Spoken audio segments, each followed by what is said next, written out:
Please leave. It's too crowded in here, Jennifer said with a laugh. Her smile was smug and unsettling, the worst I had ever seen. I stood there, shocked, as Jennifer repeated herself. I didn't understand why I had to leave my own house. This is my house, you know. What are you talking about? I asked. I know this house is in Daniel's name, she replied. I was shocked by Jennifer's nerve. Even though I had explained everything when we got married, it seemed she hadn't listened at all. Fine, I'll leave, I said with a sigh. Watching Jennifer gleefully unpack her furniture into Daniel's home, I wished he were here, but he was away on a business trip for a month. I decided to wait until he returned to discuss the situation. Well then, take care, I said. With that, I left the house filled with memories. I knew where I was going next. I anticipated Daniel's reaction when he returned. My name is Karen, and I'm a 65-year-old housewife. I worked until I was 60 and now live comfortably thanks to my pension and the inheritance from my husband, who passed away 5 years ago. He came from a wealthy family and owned several properties. Despite his wealth, he enjoyed working and was frugal. During the years we raised our child, there were times I got frustrated with my husband for being so focused on work, but I always admired him for taking on challenges with a smile. It's been 5 years since he passed away in October, in a tragic accident that happened on our wedding anniversary. I can't forget seeing the crushed cake box at the accident scene. He left behind a significant inheritance, insurance money, and our beloved son Daniel. Daniel turned 40 this year and works at a big company. After his father's sudden death, Daniel went through a rough patch. He was cheated on and divorced by his then-wife, and he briefly sought counseling to cope. I worried he might quit his job, but then he met Jennifer, and things turned around quickly once they started dating. They got married last year, and since then he's been even more driven at work and seems to have fully recovered. Jennifer, my son's wife, is a single mother with 2 boys aged 2 and 5. Daniel, who adores kids, had grown close to them, and I found them incredibly cute. Daniel couldn't have children due to an illness in his childhood, so the idea of having grandchildren filled me with joy. I thought Jennifer was quite generous, although she occasionally said things that surprised me. Overall, I believe she had a good heart. Daniel and everyone else seemed to agree. It never occurred to me that things could turn out the way they did. After their marriage, Daniel and Jennifer moved into a property near our house. I had suggested they live in one of my husband's houses. We want to start in a home we've chosen ourselves, Daniel insisted. He explained that Jennifer had a preference for cute things, and none of the available properties matched her tastes. When I first heard this, I was puzzled, but since they were newly married with children, I decided not to dwell on it, thinking they deserved to enjoy their preferred lifestyle. Daniel was often busy with work and traveled frequently. During his absences, Jennifer would bring the kids over for dinner. The grandchildren were well behaved, but Jennifer's behavior was quite different. She helped herself to food and often went through our closets without asking, even entering our bedroom to take my jewelry. This shocked me, and I felt the need to confront her about it. Jennifer suddenly burst into tears. I just wanted us to get along. Please don't hate me. Faced with Jennifer's tears, I found myself comforting her instead of addressing the issue. I chose not to tell Daniel about what happened, and since Jennifer didn't take anything else after that, I decided to keep the incident to myself. About 6 months into their marriage, Jennifer started sending her kids over to stay with us frequently. She would call abruptly the day before and hang up quickly, making it hard to say no. Reluctantly, I found myself taking care of the kids each time. Although they remained obedient, their table manners had noticeably deteriorated since we first met. They ate loudly and often spilled food outside their plates, despite being well behaved before. I had to remind them repeatedly, but they would only listen temporarily before slipping back into their old habits during the next visit. This routine left me feeling frustrated. Jennifer appeared unconcerned and would drop off her children at our home and leave quickly. Initially, Jennifer would visit with the kids, but after a few times, she started sending them over alone. Jennifer, it's okay for the kids to come over, but I'd appreciate it if you could join them sometimes, I suggested. But I'm quite busy, Jennifer replied evasively. That night, Daniel called me unexpectedly. Hey Mom, could you try to be a bit more understanding with Jennifer? What do you mean? I asked, confused.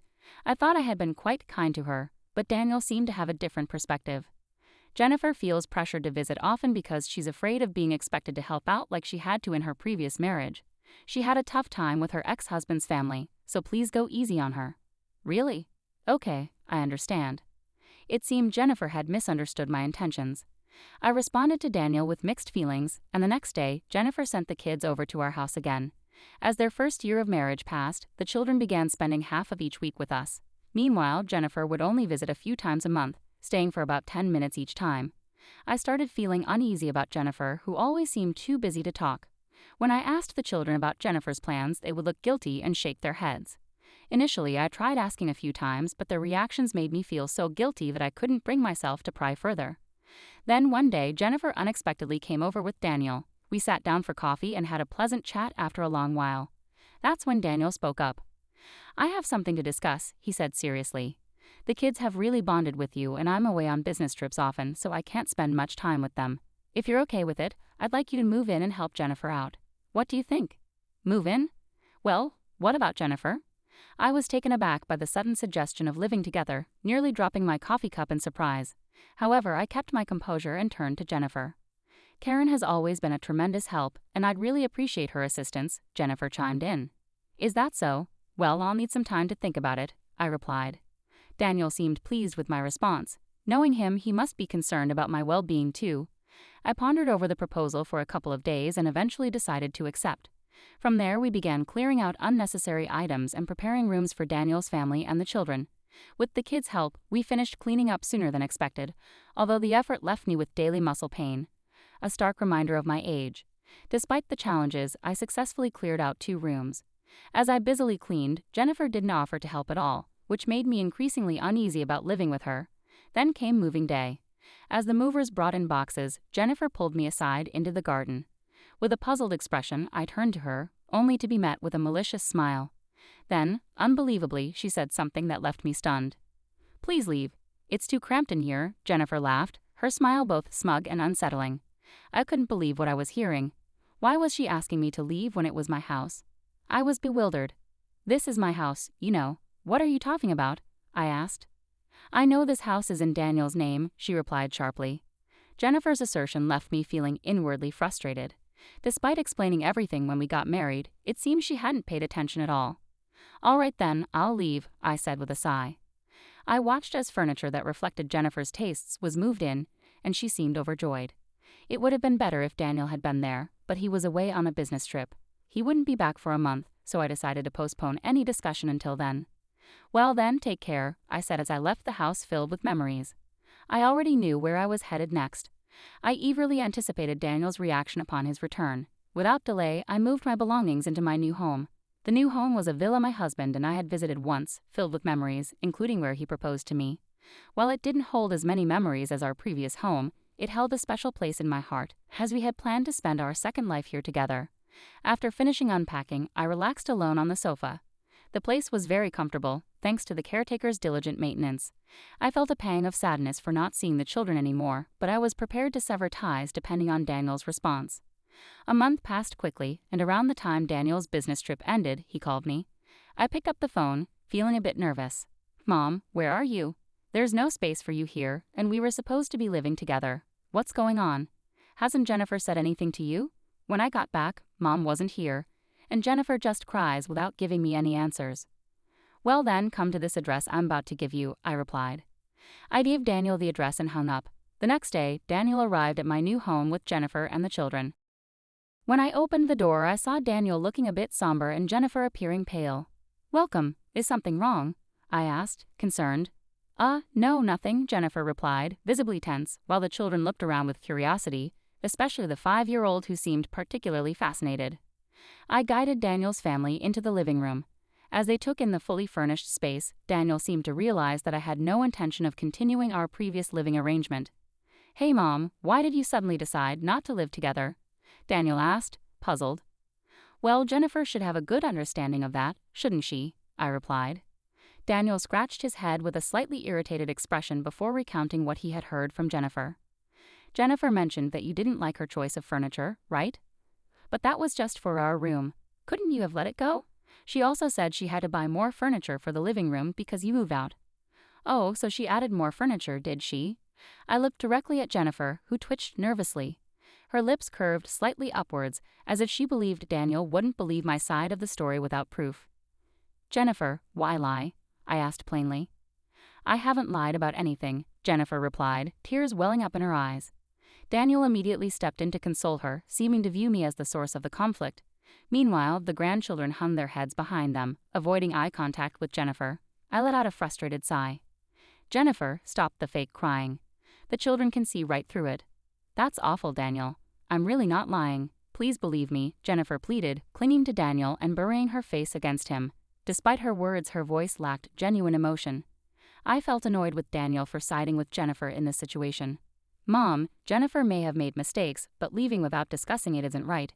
Can't we try to work things out?" Daniel pleaded.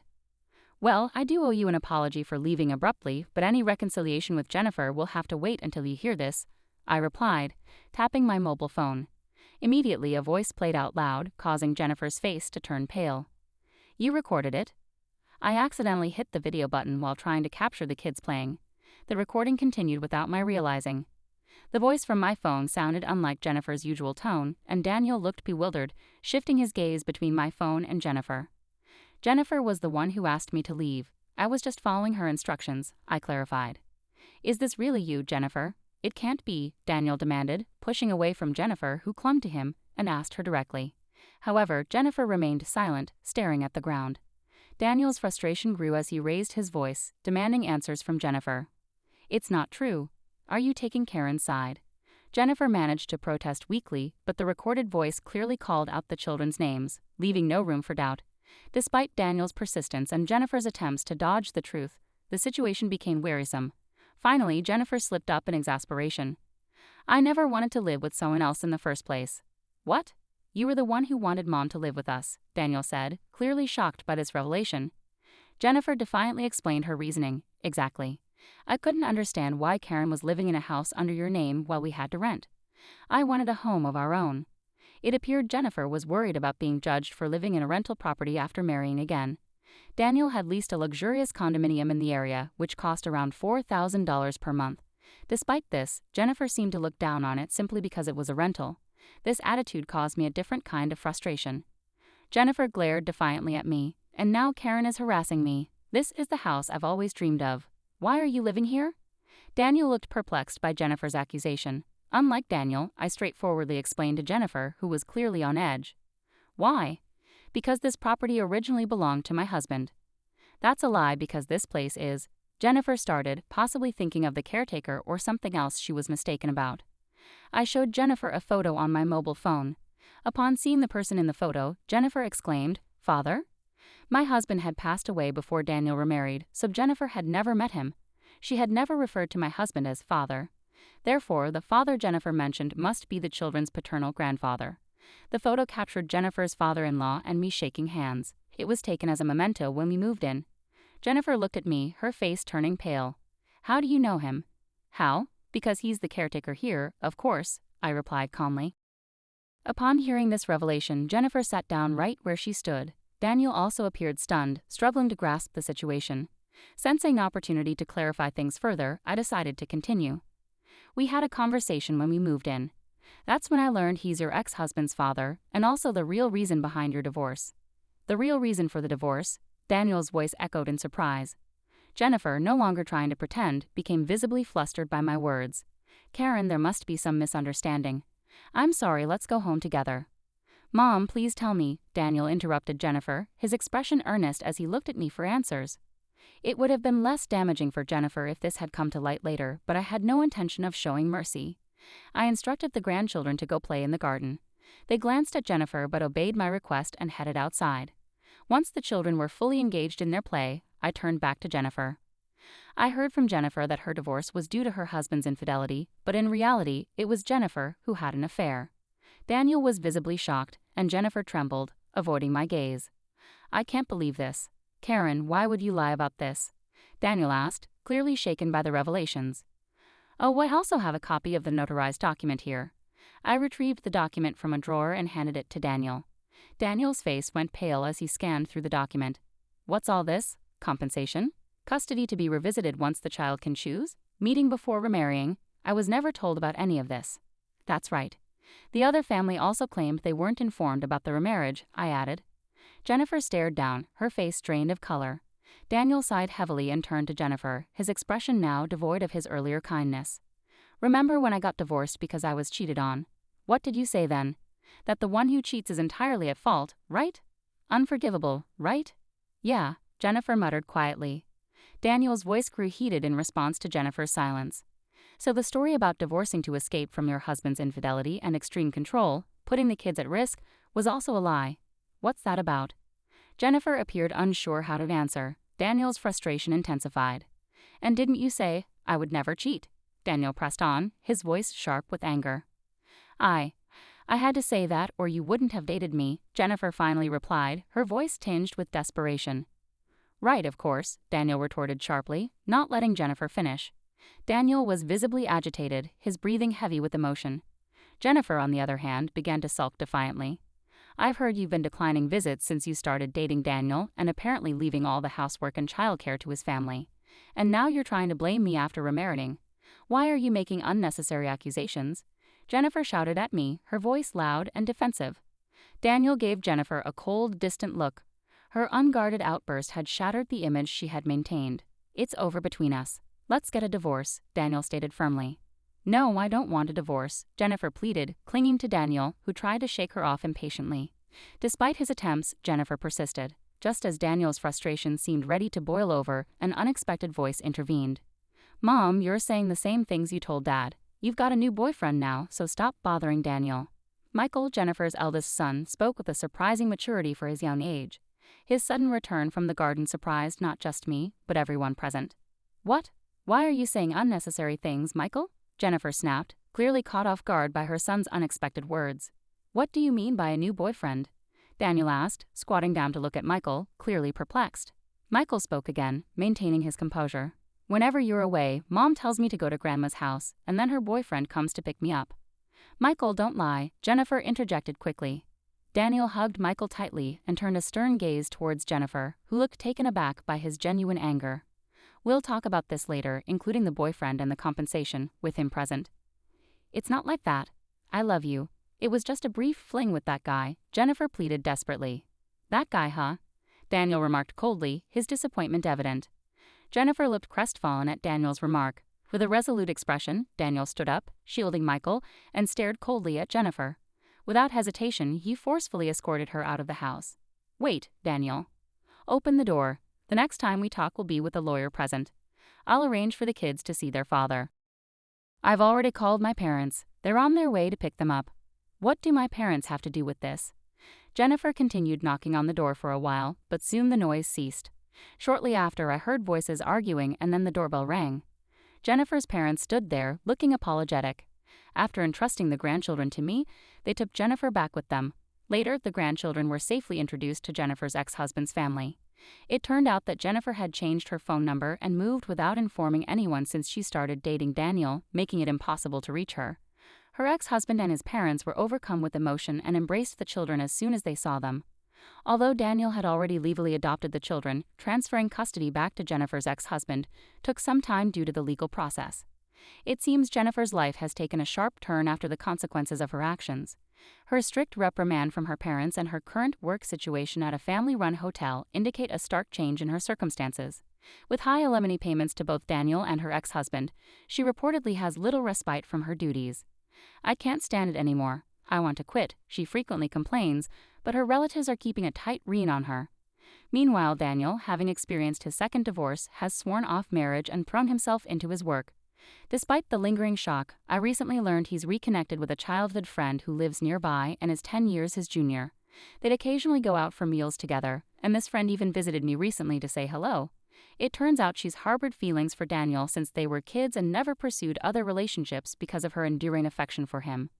As a parent, it warms my heart to see that the young girl who once dreamed of marrying Daniel still holds those feelings into adulthood. Daniel himself seems somewhat pleased by this newfound connection. Living in the house where I was proposed to holds immense significance for me. Despite the alterations Jennifer made, the house has been completely renovated and now serves as a rental property. Living here alone, I never feel lonely. It's as if my husband's presence is still nearby. I cherish each day, anticipating the second phase of my life where I'll gather stories to share with him when we're reunited.